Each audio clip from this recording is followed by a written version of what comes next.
Shalom, saudaraku yang terkasih dalam Tuhan Yesus Kristus. Pada hari ini, Selasa tanggal 15 Desember 2020, firman Tuhan yang akan kita renungkan diambil dari Kisah Para Rasul pasal yang ketiga ayat 17 sampai pasal yang keempat ayat pertama sampai dengan ayat yang keempat. Namun sebelumnya mari kita berdoa.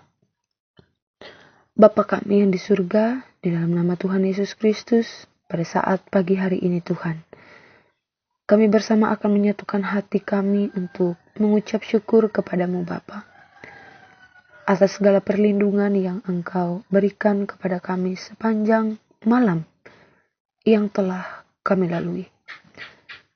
Dan saat ini juga kami mengucap syukur karena kasih-Mu lah. Di pagi yang indah ini kami hidup dengan kehidupan yang baru untuk bersama kami jalani. Bahkan saat ini kami bersama jemaat-Mu yang dimana saja berada, akan membaca, merenungkan firman-Mu.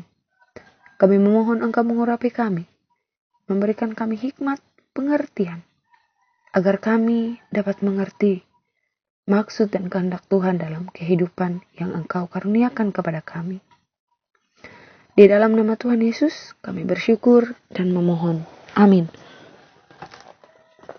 Pembacaan firman Tuhan yang akan kita renungkan diambil dari Kisah Para Rasul pasal yang ketiga, ayat yang ke-17 sampai pasal yang keempat, ayat yang pertama sampai dengan ayat yang keempat. Terdapat dua judul frekop, khotbah Petrus di Serambi Salomo dan Petrus dan Yohanes di hadapan Mahkamah Agama. Demikian bunyinya. Hai saudara-saudara, aku tahu bahwa kamu telah berbuat demikian karena ketidaktahuan, sama seperti semua pemimpin kamu. Tetapi dengan jalan demikian, Allah telah menggenapi apa yang telah difirmankannya dahulu dengan perantara nabi-nabinya, yaitu bahwa Mesias yang diutusnya harus menderita. Karena itu, sadarlah dan bertobatlah, supaya dosamu dihapuskan, agar Tuhan mendatangkan waktu kelegaan dan mengutus Yesus yang dari semula diuntukkan bagimu sebagai Kristus. Kristus itu harus tinggal di sorga sampai waktu pemulihan segala sesuatu, seperti yang difirmankan Allah dengan perantara nabi-nabinya yang kudus di zaman dahulu.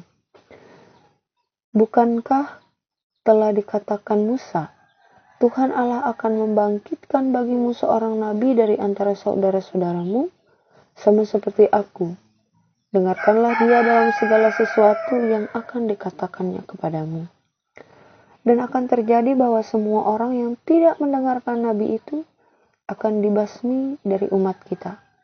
Dan semua nabi yang pernah berbicara, mulai dari Samuel dan sesudah dia telah bernubuat tentang zaman ini. Kamulah yang mewarisi nubuat-nubuat itu dan mendapat bagian dalam perjanjian yang telah diadakan Allah dengan nenek moyang kita. Ketika ia berfirman kepada Abraham, oleh keturunanmu semua bangsa di muka bumi akan diberkati. Dan bagi kamulah pertama-tama Allah membangkitkan hambanya dan mengutusnya kepada kamu, supaya ia memberkati kamu dengan memimpin kamu masing-masing kembali dari segala kejahatanmu. Ketika Petrus dan Yohanes sedang berbicara kepada orang banyak, mereka tiba-tiba didatangi imam-imam dan kepala pengawal bait Allah serta orang-orang Saduki. Orang-orang itu sangat marah karena mereka mengajar banyak dan memberitakan bahwa dalam Yesus ada kebangkitan dari antara orang mati. Mereka ditangkap dan diserahkan ke dalam tahanan sampai keesokan harinya, karena hari telah malam.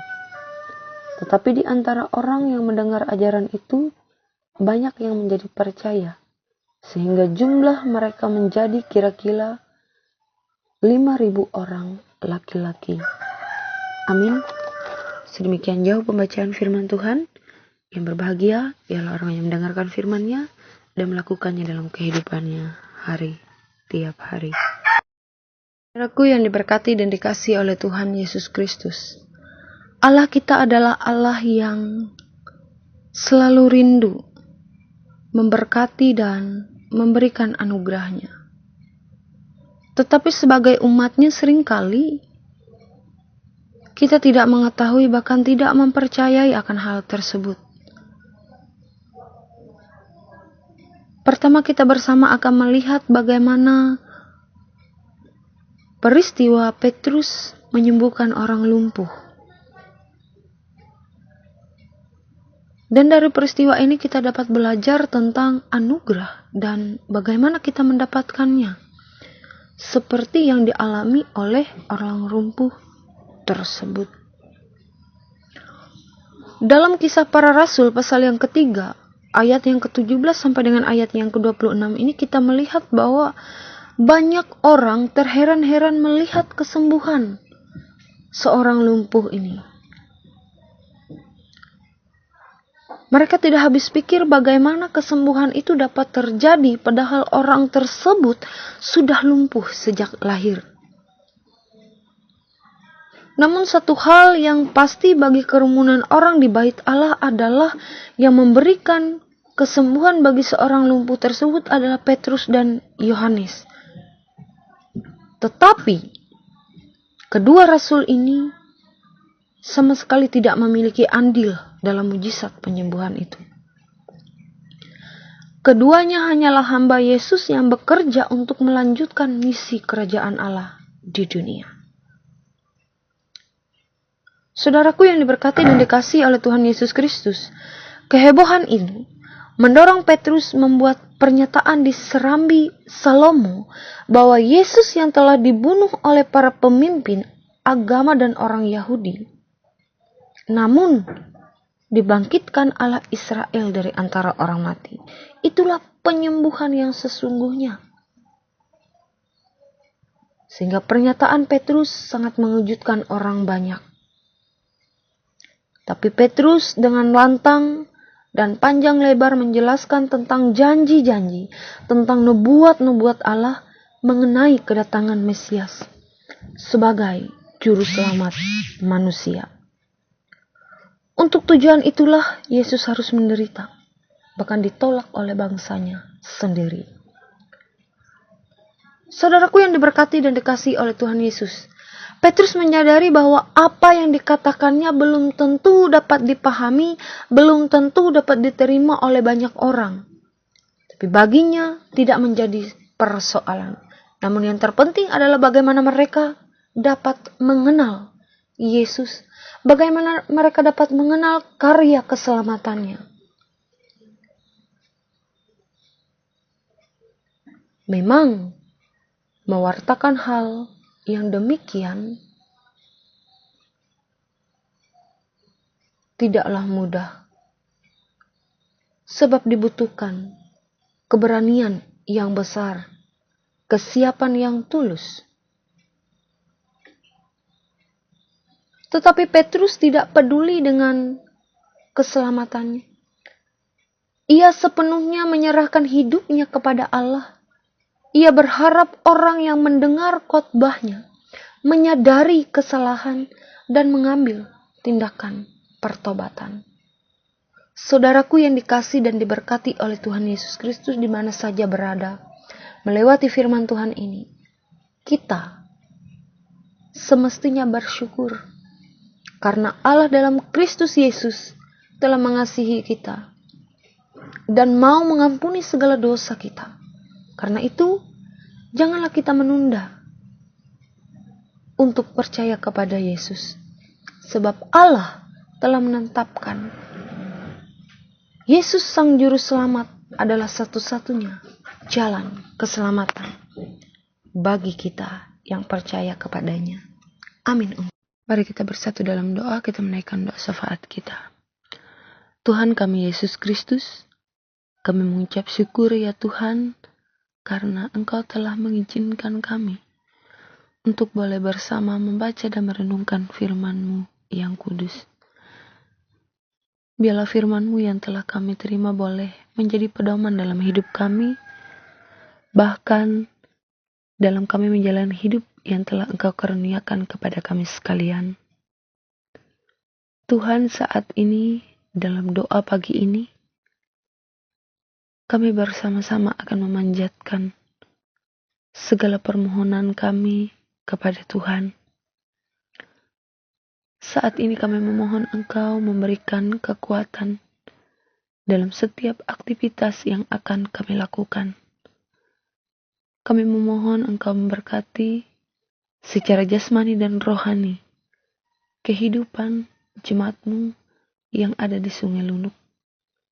Ketua jemaat, penatua diakon, bahkan siapapun mereka yang terlibat bekerja di ladang-Mu.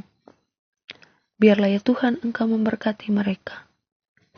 Berikanlah mereka kekuatan dalam melayani jemaat, bahkan melayani Engkau. Dan mereka tetap boleh menjadi pelaku-pelaku firman yang hidup. Begitu juga kami berdoa bagi jemaat Sungai Lunuk. Kiranya Tuhan memberkati setiap usaha pekerjaan mereka. Tuhan memberikan kesehatan, kekuatan bagi mereka.